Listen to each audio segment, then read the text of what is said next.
good afternoon, ladies and gentlemen, depending on where you're at. Of course, it's good evening in the United States because I'm filming this at night. I just got off work and I'm trying to hurry this up so that you guys can actually learn about Gritalian history. So, without further ado, let us begin with Gritalian history, starting out with the origin.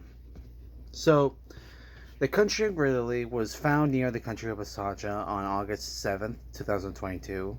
The leader of this country was Beto Kovalenko. Now, Gritali is a series of islands that was off the, literally not far from the coast along the Basajan channel of Basaja. So they're basically like neighbors in a way. So if you're wondering like how close, that's how close they were. Now, let's go with historical events. So, since Gritali was found by Basaja, the nation itself were very polite, civilized, and non-hostile towards their new visitors.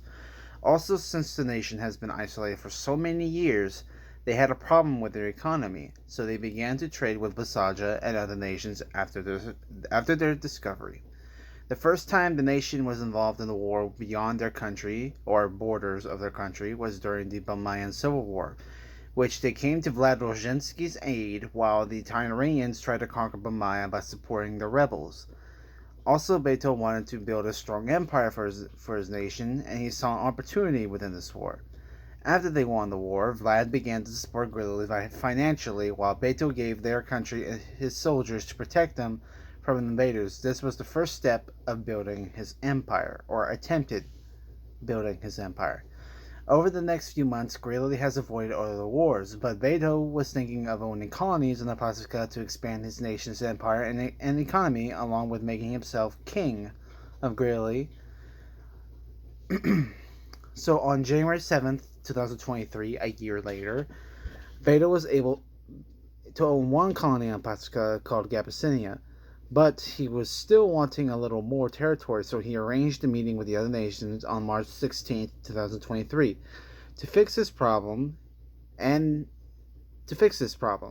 they have managed to gain the same amount of territory as the other nations, therefore making the issue solved.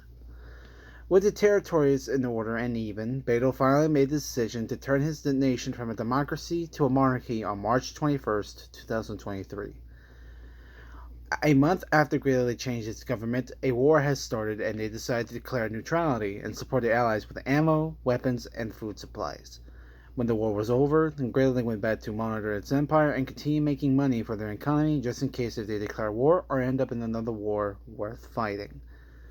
When King Beto Kovalenko and Gritali heard that Ketchup declared war on Basaja, Beto ordered his soldiers in the colonies to be on lookout for any attacks and told Basaja that he has declared neutrality and will help him when it is needed, and if things go out of hand, then they will join the war. Gritali was neutral until their convoy to Baracco was ambushed by Egyptian and Bongoan soldiers. This made Beto outraged and decided to go to war with Ketchup. In the end of the war, they, along with their allies, won the war and finally made a peace deal with Baracco. Gritali had been neutral for a while and was industrializing its military, but then a meeting was called by Basaja because of their suspicions of the Pacifican nations planning to revolt against their occupation in their continent. Gritali would be a member of the alliance pact they made with the other powers and would fight in the first few battles of the war in their colonies and would later achieve victory with their allies, which was a success, but had left Gritali weakened due to the heavy number of casualties throughout the war. When Bamaya had its election, the king of Gritali hoped that Vlad Rozhinsky could win because he knew that he could easily bribe or convince Vlad to give his nation over to him so he can permanently rule and occupy them as its own colony. But sadly, his hopes were crushed when Vlad was replaced by Constantine Dalka. A few months later, King Beto would be invited by Constantine Dalka to discuss about their deal with the military protection. Constantine told King Beto that since there weren't any nations trying to conquer his nation for the past few months, He would like for his nation to be released from the pact and would like to rely on their own military. Beto agreed to let them go because at the time, Gritalian was still recovering from the Apothicon revolt, and if he were to invade Bamaya, then he could be seen as an enemy to other nations and would be vulnerable to other powerful countries that want to take everything that he has. As months went by, Gritalian's army had recovered and in perfect time because now King Beto wanted to conquer Bamaya and officially have it under his rule. Also, since Bamaya had shared some of its territory with the tribe of Glavakians to make it their home, he believes that after he conquers Bamaya, he could focus on Glavakia and have both of those countries under his rule and have a powerful army to face other enemies. The day came on Thursday, February 29, 2024.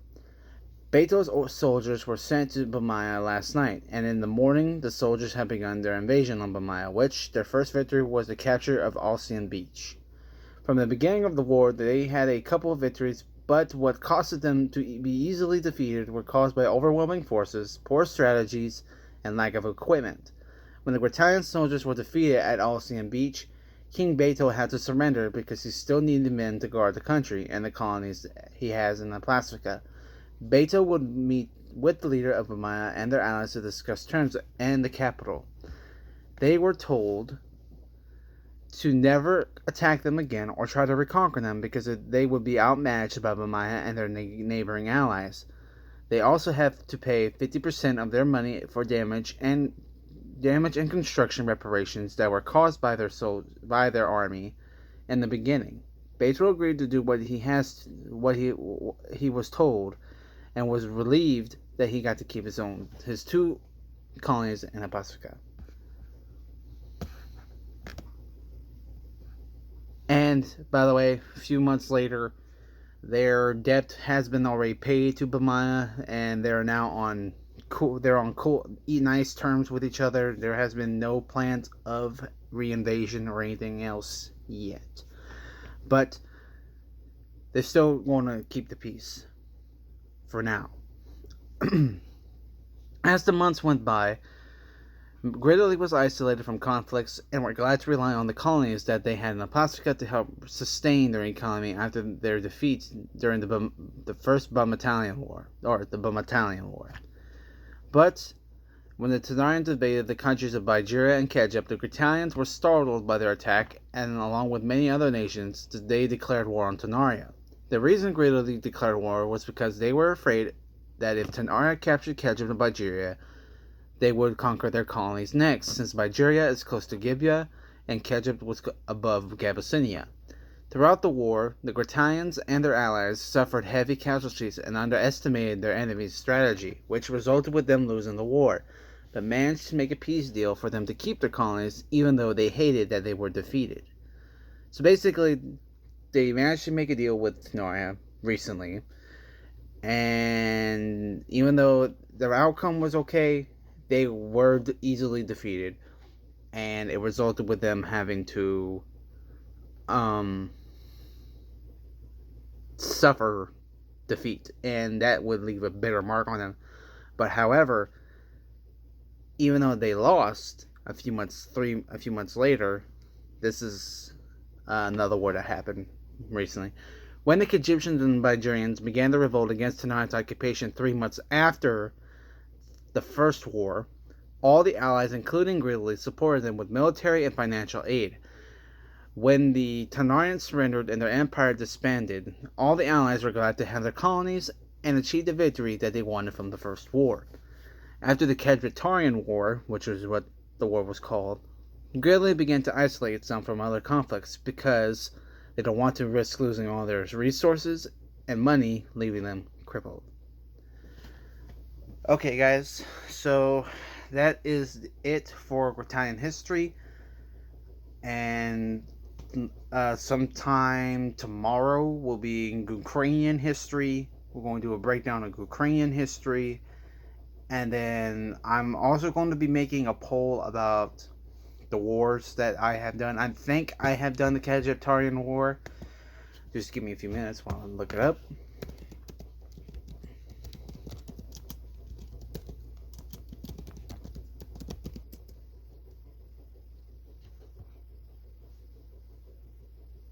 Nope. Apparently, I haven't. But I will cover that in a war breakdown video. So be sure to look out for the poll that's about to be posted here later tonight, or sometime after tomorrow night later on, because I got plans going on. But I will take time to record myself doing a video for the Ukrainian history and everything. So without further ado, have a good night or a good morning or afternoon. Thank you for watching and thank you for tuning in. There will be more videos to come. So don't forget to like, comment, subscribe, share my videos. I would like to boost up those subscribers, please, and try to reach 700 by the end of this year or next year. And that's basically all I have to say. Thank you guys for watching.